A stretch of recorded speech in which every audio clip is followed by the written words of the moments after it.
Welcome to Channel AMEC, your insight to the Australian visa system.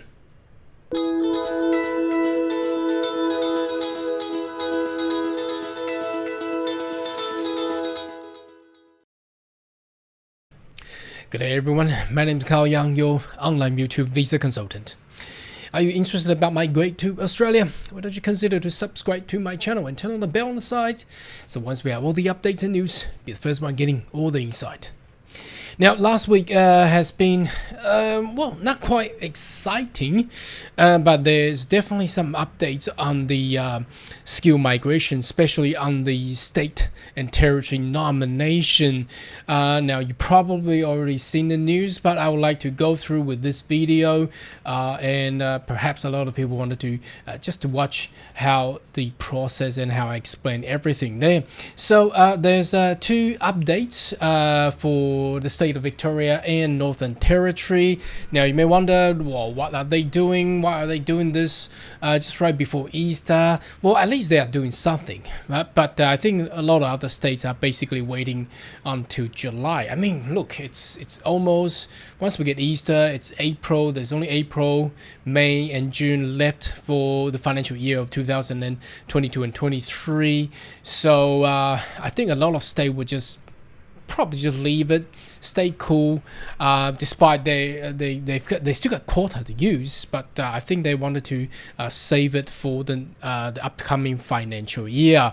But anyway, stay tuned, make sure you subscribe to the channel, so if there's any update I'll let you know anyway. Okay, let's have a look first.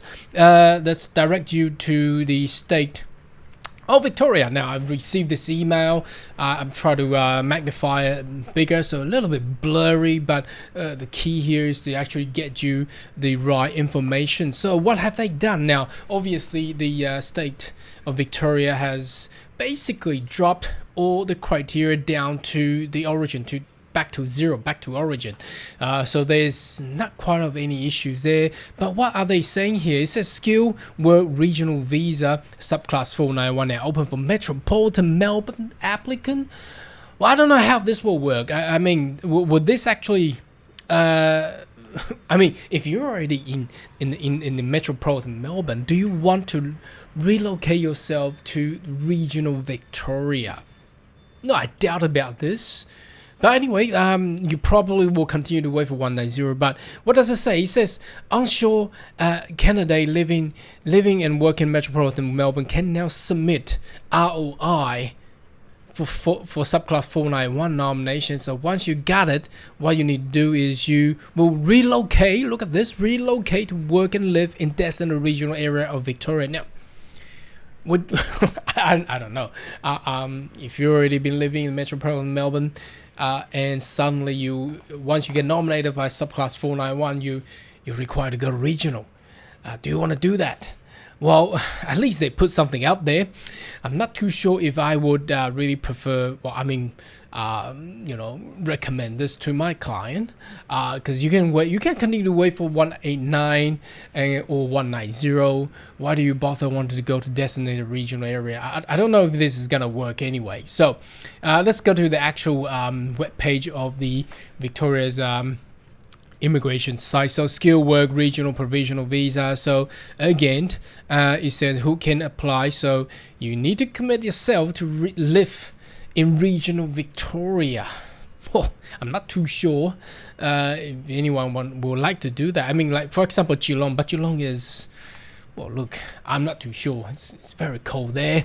Okay, you need to get competent English. So I assume that will be people who just can't meet that 65 point mark. So if you are somebody can only get a trades, for example, a carpenter, mechanics, chef, and you can only get competent English, and your EOI score is only barely reaching about 50 or 55, then probably that's the way to go, because you get 491, you get additional 15 points, you're above 65, but the only thing is you need to go regional. So if you're unsure, you must live in Victoria on time of nomination. Please know that if you're unsure living in Melbourne, you may need to relocate to designated regional area of Victoria after you get nominated. All right, so where is the designated area? So if you wanted to, all you need to do is Google and punch in designated regional area postcodes. You may land yourself in this web page, and all you need to do is come down here and look, check on Victoria, and these are the postcodes for the regional areas, which is generally, I think last time I did the calculation, it's at least 40 to 50 minutes away driving away from the CBD.